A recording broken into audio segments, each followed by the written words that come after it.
All right, everyone, today we're going to talk about 3 mental strategies for weight loss. All right, the first mental strategy is to go into it with realistic expectations.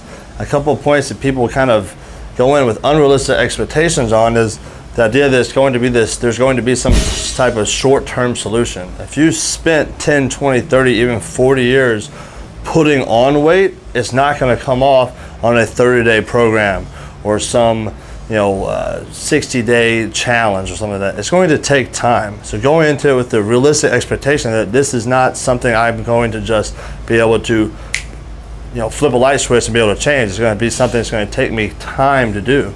The second one is having realistic expectations about the effort it's going to take. A lot of, there's all kinds of different bullshit fitness companies and nutrition companies selling quick, easy weight loss things. Guess what? It's not easy.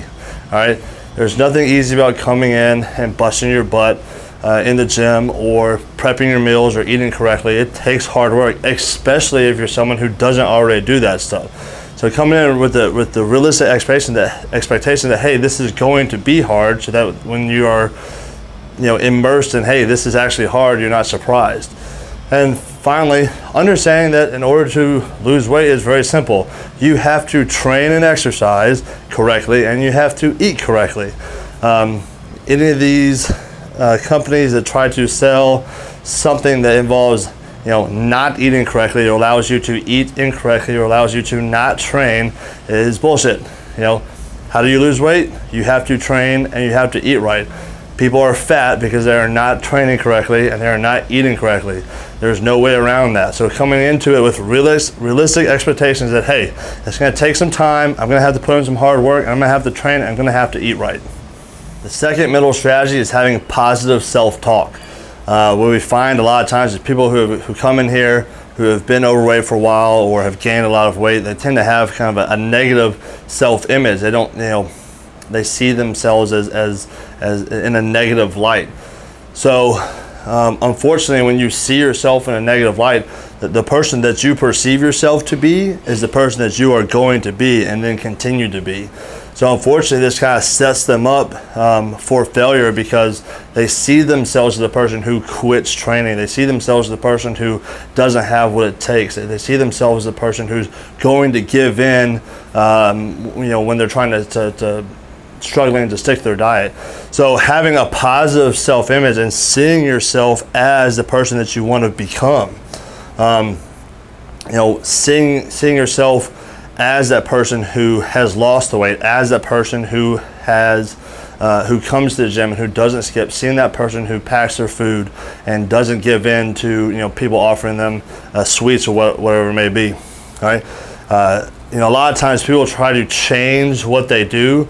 So they try to, go to the gym. They try to eat right for a little bit, but they haven't changed who they are. So when they just try to change what they do, they may get it going and find some success in the short term, but inevitably they always kind of revert back to who they are, who they see themselves as. So don't just change what you do, change who you are. Become the person that you want to be. All right, the third mental strategy is to have patience. We as Americans are not very patient. We want things to happen now. We like the idea of winning the lottery more than we like the idea of actually saving money. And that same kind of mentality is often applied to fitness and weight loss. The thing is you don't get to decide how your body is going to change. Some people may lose 5 pounds their first week. Some people may not lose any weight within their first month. But we know that if you're training correctly and eating correctly, you're going down the path. The speed at which you go down the path, is going to be variable. And a lot of people are going to, go down that path at different speeds. But what happens if you're not patient is when you're going at a speed that you think is too slow and you quit, guess what? You're not any closer to your end goal than when you first started. You have to understand that it takes time, and having a realistic expectation on the front end will help you have patience, understand, hey, I'm in this for the long run. You don't lose weight and get a great body and become healthy by committing to something for 6 months and then saying, hey, I'm here, now I don't have to do this anymore. The reality is, you want to lose weight, you want to be healthy, guess what? You have to have a strategy that you can implement for the rest of your life. Because if at some point you stop training and you stop eating correctly, guess what? You better go back the other direction. So having patience and being in it for the long term is very important mental strategy. So there you have it. There's 3 mental strategies for weight loss: realistic expectations, positive self-talk, and patience. Stay tuned for more MBS Whiteboard Talks.